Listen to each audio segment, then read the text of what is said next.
Y voy a poner además un ejemplo más duro, más polémico, pero que es una realidad que todo el mundo tiene que asumir.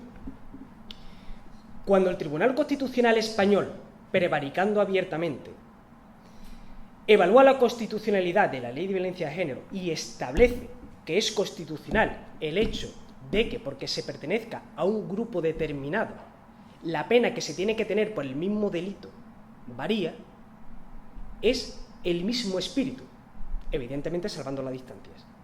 Pero cuando se empieza a legislar en función de que si eres de un grupo o eres de otro, tienes una especie de culpa genética, independientemente de los hechos, eso es de todo menos democrático.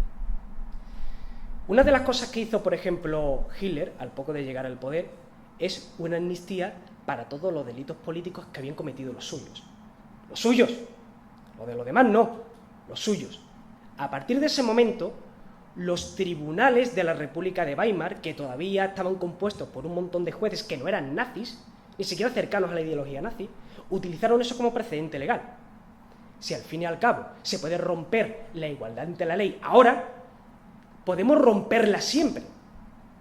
Por eso, cuando hay una preocupación hoy en día enorme con respecto a los desmanes jurídicos que se están cometiendo hoy en día, uno pudiera pensar que son chorradas académicas de los abogados y de los jueces que no les gusta que le toquen lo suyo.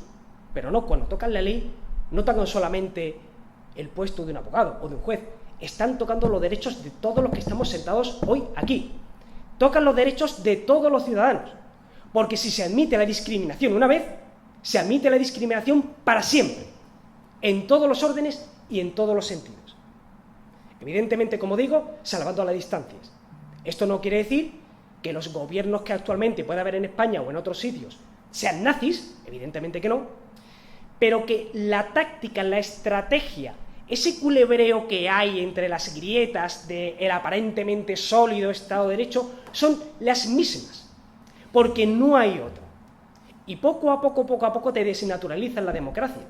A ti al fin y al cabo que dicten una ley que discrimine a un grupo, o que incluso te discrimine a ti, pero que no te afecte, y dices, bueno, yo vivo mi vida, nada de alguna forma choca contra ello. Pero es que puede ser que el día de mañana la ley se cruce contigo, o tú con la ley. Y entonces te des cuenta de que eres una persona discriminada por el grupo al que tú perteneces. Y que no se te va a aplicar la ley igual a ti que a otra persona. Y que evidentemente en función de la opinión que tú puedas tener, se te pueda censurar. Ahora la censura no se llama censura, se llaman bulos o discurso de odio, ¿no? Hitler dictó un decreto, al poco de llegar al poder, que prohibía el resto de periódicos, salvo el Völkischer Beobachter, que era el periódico del Partido Nacional Socialista. Bien, cuando hace esto, lo hace en base a un razonamiento legal muy particular, muy claro y muy contundente. El discurso que tienen el resto de periódicos, el resto de partidos, el resto de elementos de propaganda e incluso revistas cómicas, son discursos de odios contra el Reich. Con lo cual, para yo poder proteger al Reich, necesito eliminar esas publicaciones que son peligrosas y a esos agitadores. De hecho, los nazis definen a sus periodistas opositores como agitadores, no como periodistas. ¿A alguien le suena? En el fondo sigue siendo lo mismo.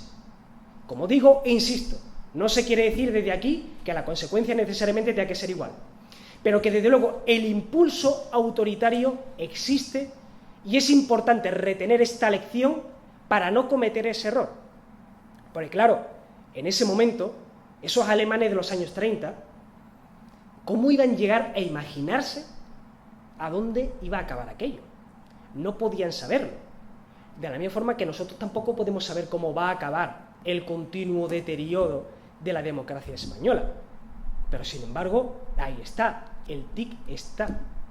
Y si uno se toma la molestia de comparar los procederes de los partidos, la actividad de los grupos e incluso los propios textos legislativos, si uno se toma la molestia, se dará cuenta de que la similitud es pasmosa.